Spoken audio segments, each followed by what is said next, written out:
Muy buenos días. Espero que usted haya amanecido el día de hoy. ¿Cuántos tenían frío esta mañana?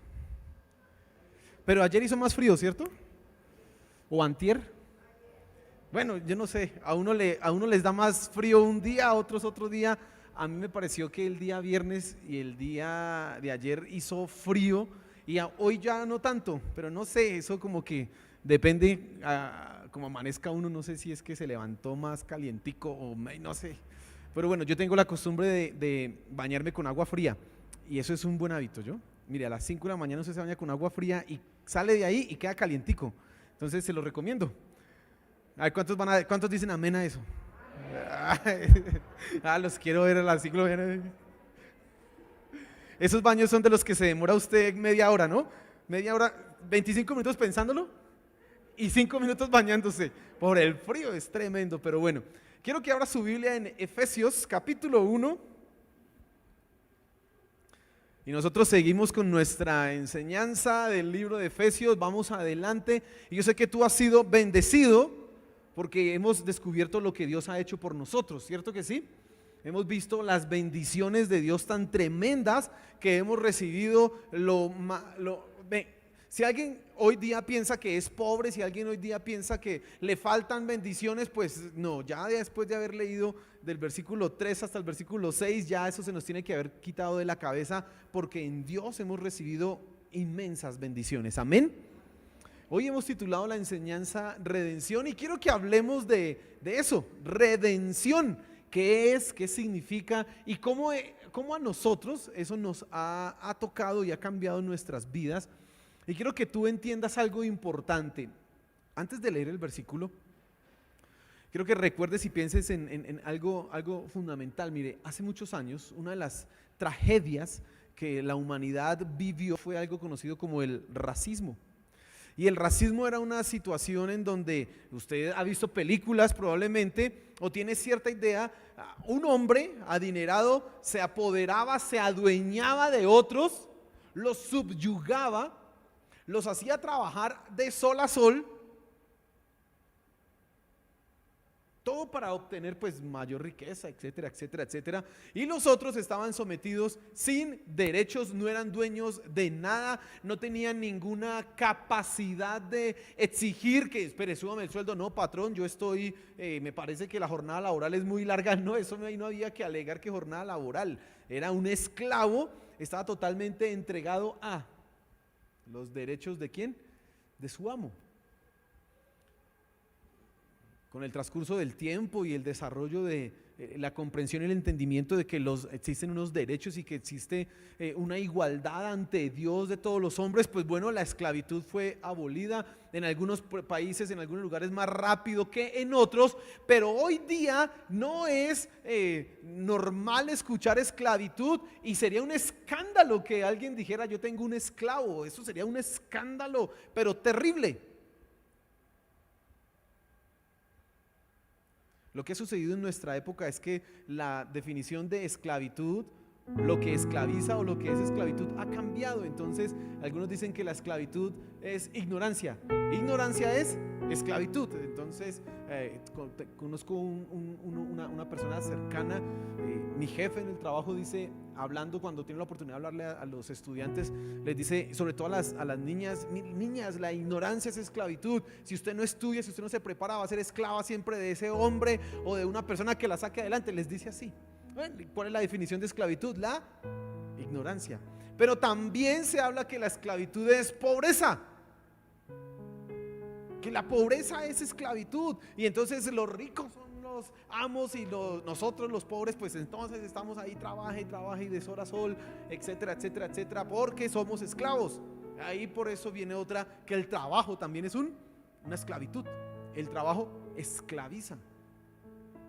Y yo en parte alcanzo a creer eso porque mire lo ilógico y lo irracional de la situación en que nos encontramos. Se le exige a los papás, se le exige a ellos que tengan un control de sus hijos, que los eduquen. Imagínense, el estudiante debe tener en casa el acompañamiento de papá y mamá para tener un buen desarrollo académico. Mire, los estudios, estadísticas y todo han demostrado que los hijos que en casa tienen a su mamá que les ayuda en las labores académicas, les va mejor.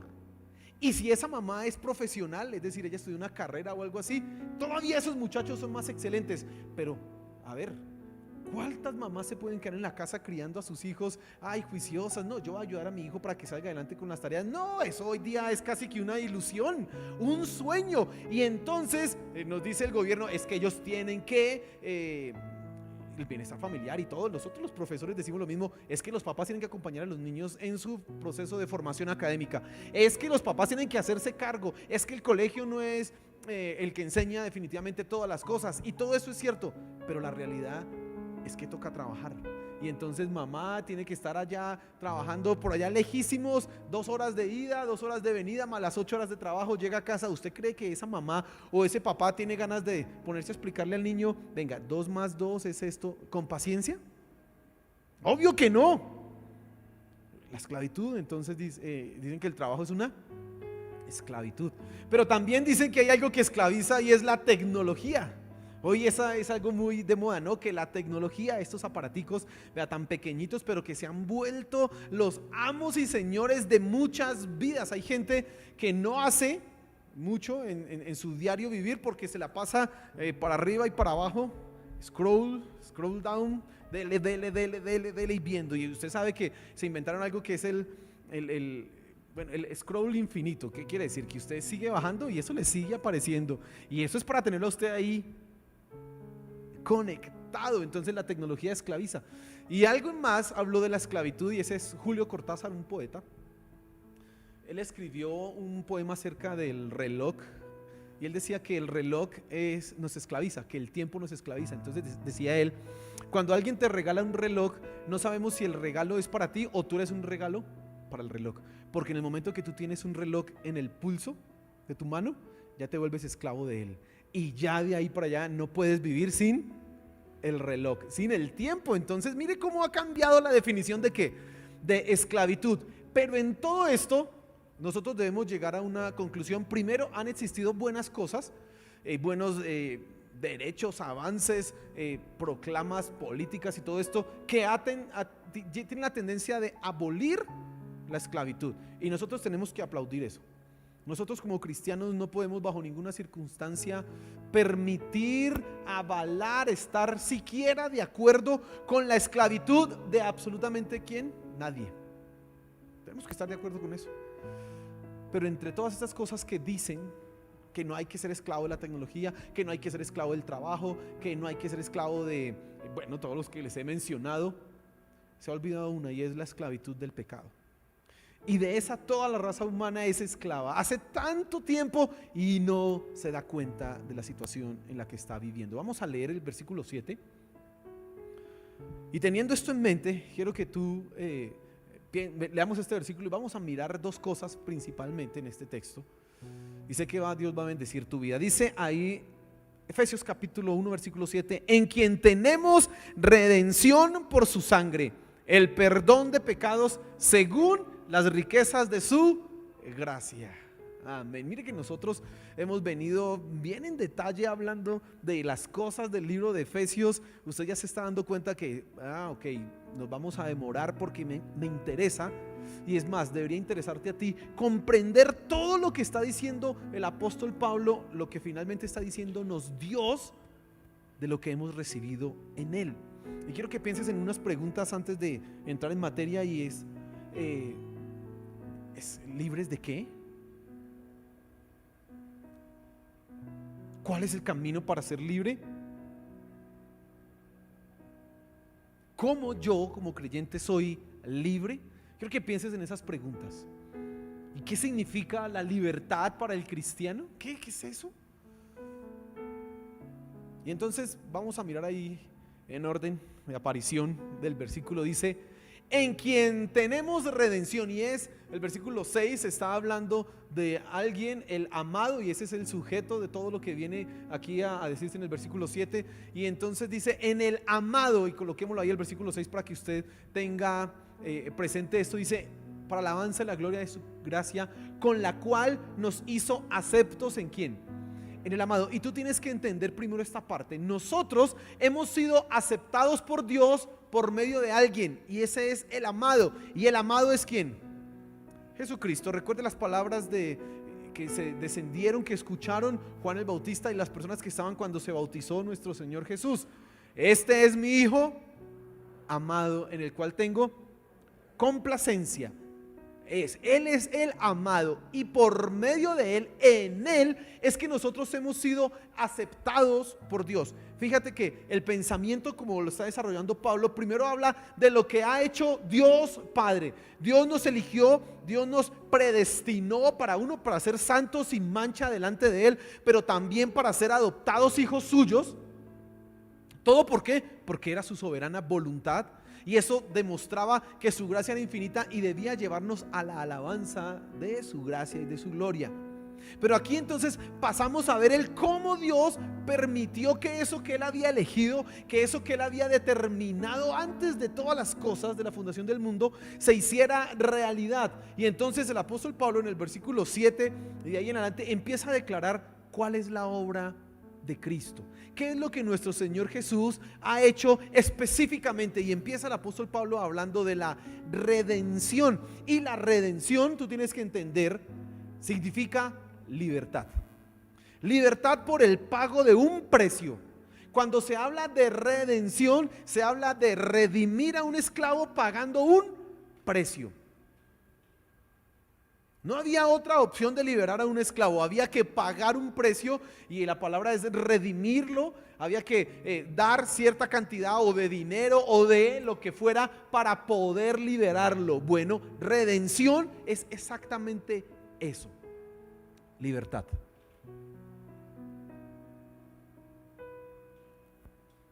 Ahora, libertad ¿de qué? ¿De qué estamos hablando? Y ya lo mencioné en la introducción de la enseñanza, y es la libertad del pecado, es la libertad de esas cosas que nos llevan a hacer lo que no queremos, lo que nosotros no anhelamos, lo que a veces sí queremos y sí deseamos, pero que pensamos que tenemos el control.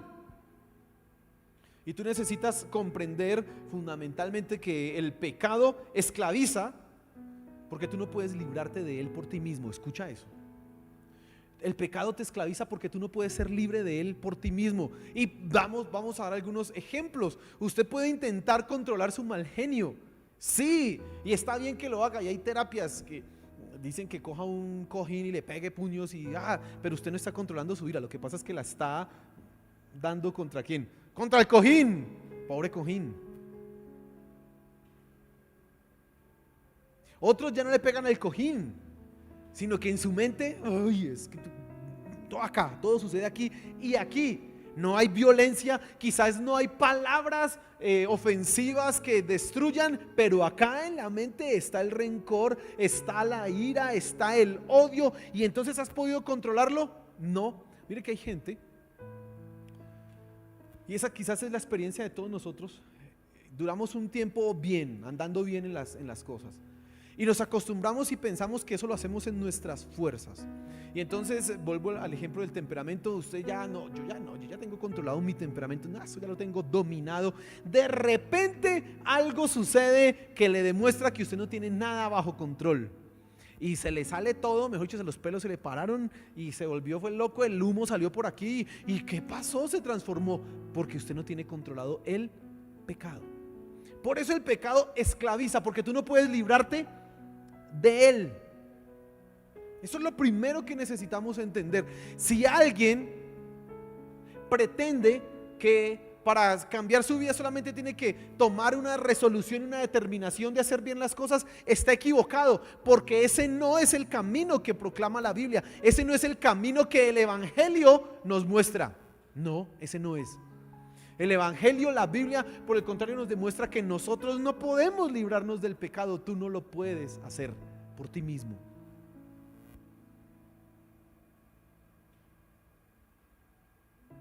Por eso quizás usted ya habrá determinado, ya se habrá dado cuenta que las conclusiones de las enseñanzas que damos aquí en Bendición Abundante siempre casi que van al mismo punto, y es: tú necesitas a Cristo. Porque es que lo único que tú necesitas es ¿a quién?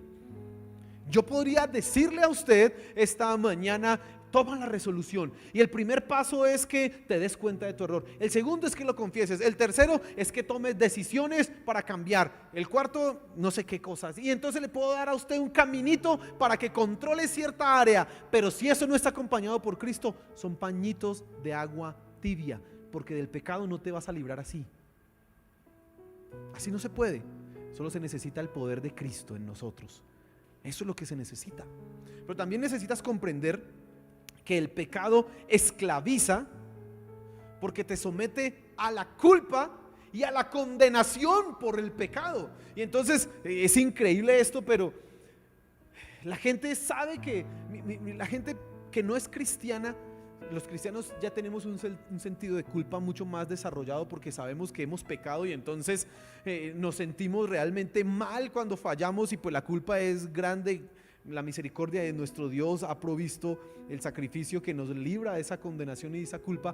Pero si tú estás viviendo en pecado, o como ellos, los que no conocen a Cristo, ellos saben que hay cosas que están haciendo mal. Mire, es increíble, pero el hombre tiene conciencia. No necesitan que se les hable de la Biblia o que se les lea la Biblia para saber que matar está mal, que robar está mal. Es más, está demostrado que en la mayoría, todas las culturas han decidido casi los mismos 10 mandamientos, las normas morales y éticas de nuestro Dios, para poder convivir. Todo el mundo sabe que robar está mal. Todo el mundo sabe.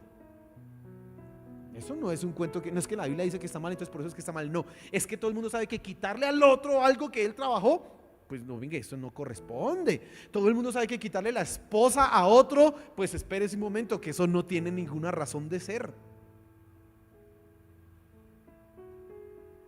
El pecado te somete a la culpa. Seas cristiano o no seas cristiano, tendrás una culpabilidad. Lo que pasa es que el creyente ya sabe a quién acudir. El que no es cristiano está preso de su culpabilidad, y por eso la humanidad sin Cristo sabe que intenta eliminar la Biblia, porque si intentan eliminar la Biblia, la norma que dice el que peca muere, el alma que pecare esa morirá, intentan eliminar eso, pues ay, bueno, ya nos quitamos la culpa, pero no se dan cuenta que aún así sigue ese sentido. El pecado te esclaviza porque te pone debajo de la culpa, pero también debajo de la condenación. Ahora, las personas al morir concuerdan en que muchos, finalizando sus vidas, llegan a la conclusión: yo no sé para dónde me voy a ir. Y han vivido sus vidas de una manera terrible, pero saben que hay una condenación, saben que hay un destino, no sé. Dicen que había un poeta francés, ay, se me olvidó el nombre. ¿Cómo se fue? A ver si alguien sabe cómo se llama el que escribió el retrato de Dorian Gray. Ay, se me olvidó el nombre. Bueno, él un hombre famoso y un escritor tremendo. Es más, han hecho películas de eso, y él escribió. Oscar Wilde no es otro. Bueno, y resulta que dicen que él en su vida vivió de la siguiente manera: me voy a dar todos los lujos, deleites y placeres sin ningún límite. Vivió así. Pero cuando ya iba a morir, murió muy joven, 35, 40 años él murió. Dicen que al final le dijo a un amigo: vaya, llame a un sacerdote, llame a alguien que me ayude, porque yo no sé para dónde voy a ir, yo he vivido mal. Y uno dice: pero ¿acaso lo chévere no es darse los lujos y todos los deleites y placeres que usted quiera? Pero al final hay un sentido de condenación y el temor viene. Por eso uno de los métodos evangelísticos quizás más efectivos es el de las 2 preguntas. Y la primera es: si hoy murieras, ¿sabes a dónde irías? Entonces esa pregunta confronta a las personas con su destino final, no con lo que están viviendo aquí en el ratico, sino cuando usted se muera, ¿para dónde va? Y la mayoría de gente va a quedar como, no sé, pero hay un temor. El pecado te esclaviza. Y la tercera cosa, que entiendas de por qué el pecado te esclaviza y por qué debemos ser libres de eso, es porque el pecado te hace pensar que tú tienes el control, cuando el que lo tiene es Él. Y mire, esto es una cosa increíble. Ese es el amo perfecto. Porque el amo perfecto es el que hace pensar a su esclavo que lo que él hace, lo hace por su voluntad, pero el amo es el que finalmente está mandando, como una marioneta. ¿Usted conoce las marionetas, no? Está no sé cómo se dice, el titiritero, sí. Está ahí manejando. Ahí debajo de ese monacho pareciera que se estuviera moviendo por sí solo, pareciera que levanta la mano y está diciendo hola, pero no, alguien encima lo está controlando. Así es el pecado. El pecado te hace pensar que tú tienes el control. Y entonces decimos, no, eso no me afecta a mí, yo lo domino. No, eso no me pasa a mí.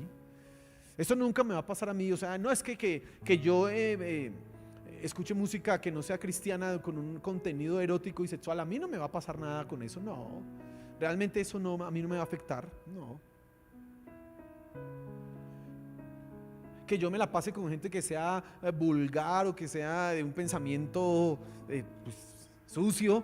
A mí eso no me va a afectar porque tú piensas que tienes el control, pero inmediatamente, de manera velada, latente, allá en lo profundo, algo está tomando el control y está diciendo, sí, usted cree que manda, pero soy yo, y ese es el pecado. Y entonces después viene la sorpresa, ay, yo no sabía, yo no pensé que fuera a llegar a esto, no me di ni cuenta cuando, pues claro, porque usted creía que tenía el control, pero no es así no funciona. Redención es libertad. Recuerde eso. Libertad, redimir pagando un precio. Ahora, ya establecimos que nosotros necesitamos ser libres del pecado. Ahora, ¿cuál es el camino que escogió Dios para hacerlo? Y dice ahí otra vez el versículo, en quien tenemos redención, y las siguientes 3 palabras, por su sangre.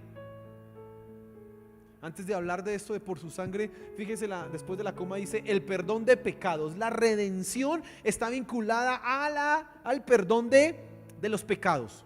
Ahorita vamos a profundizar en eso, pero tú tienes que entender aquí, redención, el perdón de pecados. Ok, la redención implica también el perdón de los pecados. Pero ¿cómo lo hizo Dios? Pues pagando un precio, la sangre. Así es que se hizo, no hay otra manera. La Biblia dice claramente en el libro de Hebreos y en Levítico que todo debe ser santificado, purificado, expiado, redimido por medio de sangre. ¿Sabía usted que la prohibición de comer sangre en el Antiguo Testamento estaba dada precisamente por eso? Porque la sangre que se usaba en los corderitos y eso era la que se esparcía en el altar, en el propiciatorio, bueno, en todos estos lugares, y entonces esa sangre expiaba el pecado. Entonces se le prohibió a los judíos, no van a comer sangre, porque he dado la sangre es la vida del ser, y además la he dado para que expíe el pecado. La sangre tenía un significado importante, porque era la única manera, el único medio para pagar el pecado. Así que nosotros estamos hablando de libertad. Estábamos esclavos en el pecado, y la única manera para ser libres de eso estaba establecida desde los tiempos, hermano, antes de todo, y era solamente por medio de la sangre. No había otra manera de pagarlo. Pero esa sangre tenía que tener unas características especiales.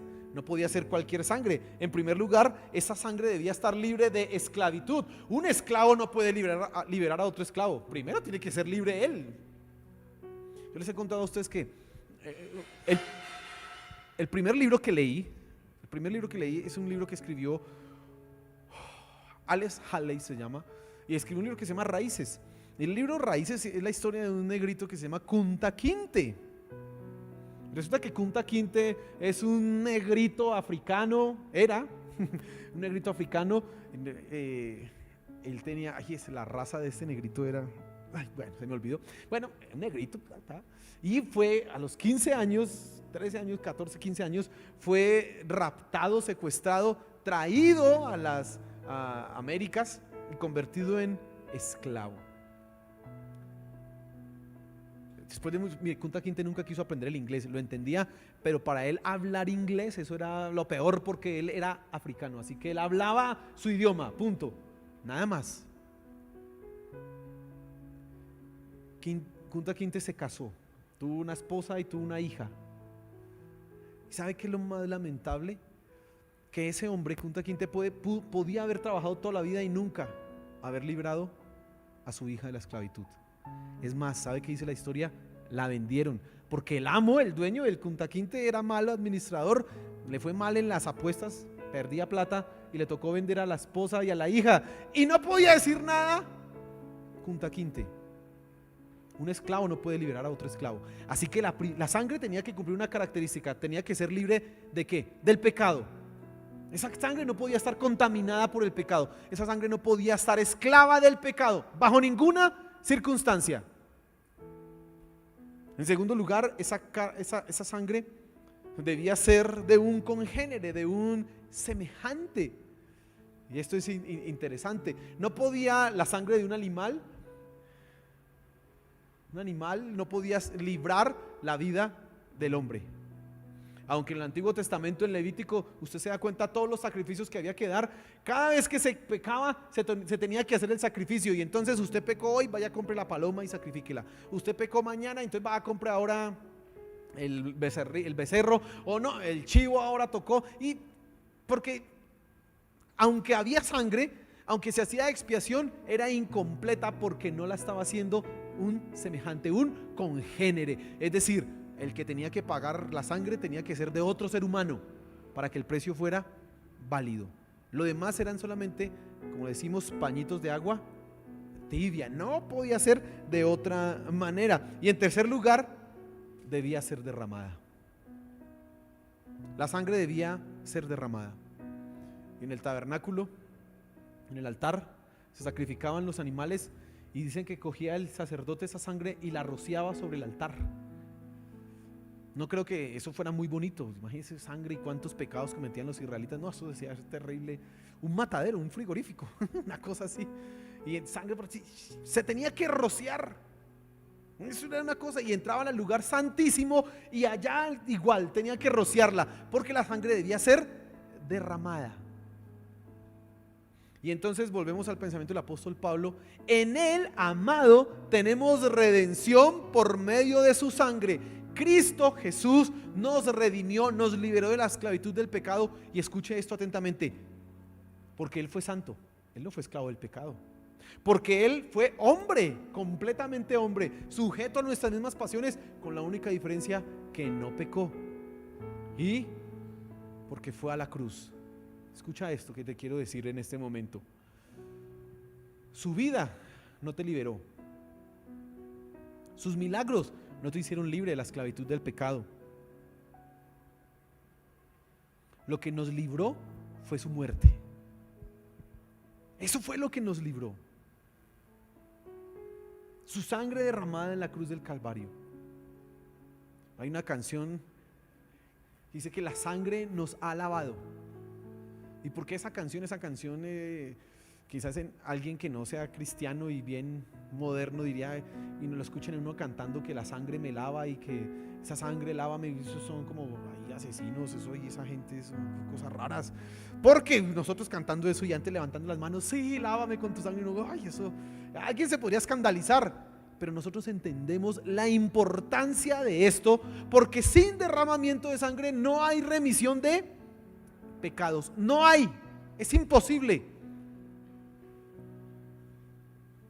Finaliza el versículo diciendo: el perdón de pecados según las riquezas de su gracia. Y les mencionaba a ustedes diciendo que la sangre también nos otorgó el perdón. Nos libró, pero a la vez pagó el precio, y por lo tanto Dios ahora, como dice el versículo 6, nos acepta. Somos aceptos ante Él por un precio de sangre.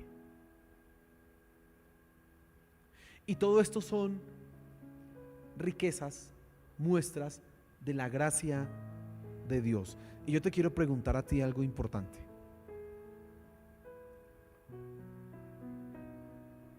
¿Tú darías tu hijo, sacrificarías tu hijo por un pecado tuyo? Bueno, pues entendiendo que, oiga, me voy a ir al infierno y eso es por toda la eternidad, y no, ¿tú lo harías? Imagínese uno aquí el altar, el hijo ahí, bueno, no sé usted cómo quisiera. Yo aquí veo yo a Claudia y a Cristian. Cristian, mire lo tan lindo que es Cristian. Y su merced lo pondría ahí por mis pecados. Y lo está pensando, Claudia. Mentiras. Mire, no lo haríamos. La verdad es que no. Es más, ni siquiera podríamos. Pero si tú no lo harías, y si tú entiendes el valor tan importante de eso, yo cómo voy a dar mi hijo por un pecado mío, ahora, ¿cómo lo vas a dar por los pecados de otros? Todavía fuera el mío, ¿cierto? ¿Cierto, Claudia? No, mentiras.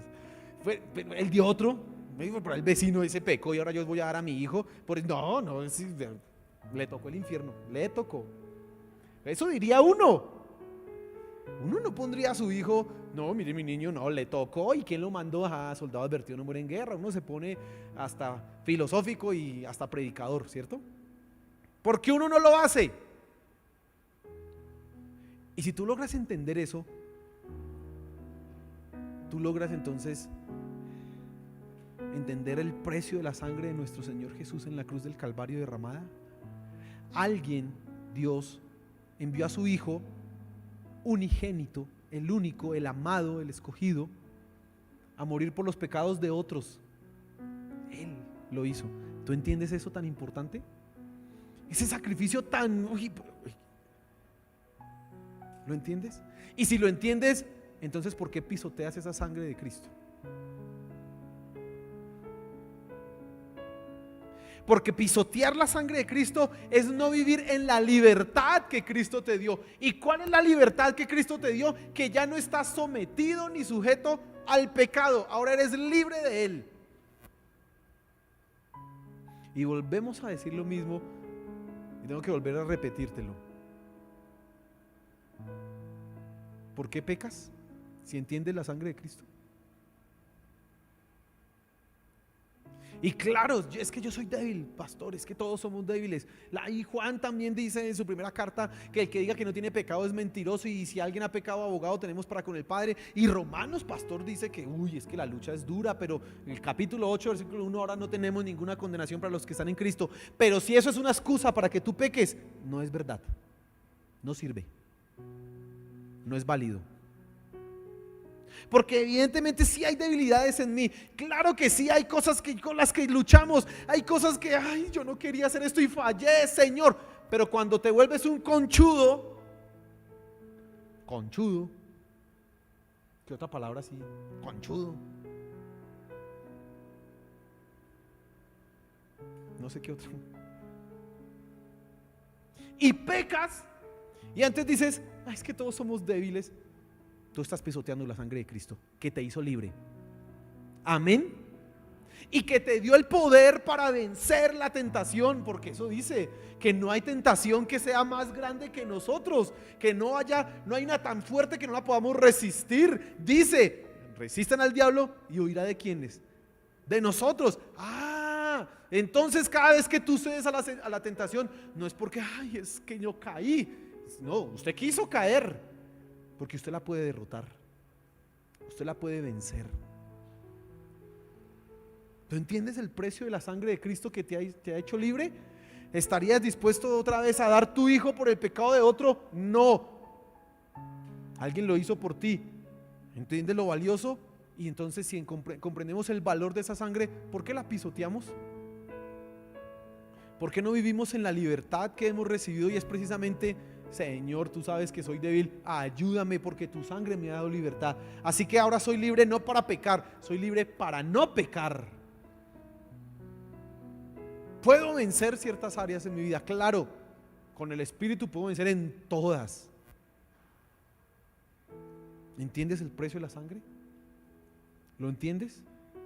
Si lo entiendes, entonces sabrás conducir tu vida en santidad, sabrás ir adelante. Y sentirás el tremendo dolor cuando fallas. Señor, yo no quería esto. Pero también entenderás esa sangre, gracias, porque comprendes mi debilidad. Y aquí estoy, Señor, gracias. La sangre de nuestro Señor Jesús derramada en la cruz del Calvario, esa sangre, preciosa sangre, es la que nos ha dado libertad, la que nos ha redimido. Eres libre en Cristo, amén.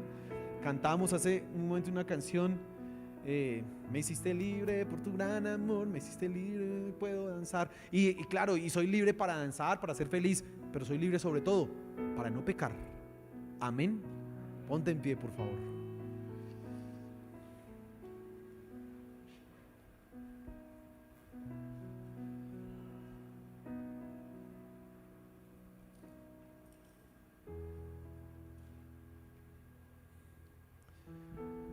No olvides esto, la sangre de Cristo es el único precio válido por el pecado. Por eso tú no debes intentar hacer las cosas en tus fuerzas, porque no es válido, no sirve.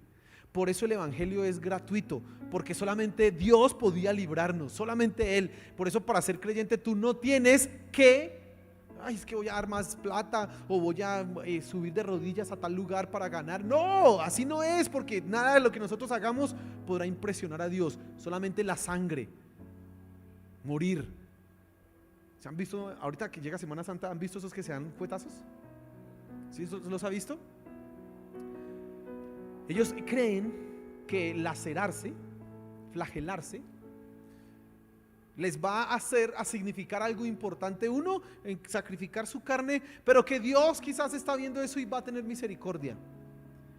Nuestra sangre no, porque nuestra sangre es sangre horrible, y se lo va a poner de una perspectiva bien fea para que usted lo comprenda. ¿A cuánto les gustan las ratas? Las ratas. Levante la mano el que le gustan las ratas. ¿A cuánto les gustan los hámster? Bueno, esos son ratas. No. Bueno, mire, las ratas, esas negras que tienen la cola pelada, y que se lo miran a uno y se ríen, ¿no? Imagínese una rata de esas, usted la mata así horrible, así salen las entrañas y sangre, horrible, ¿cierto?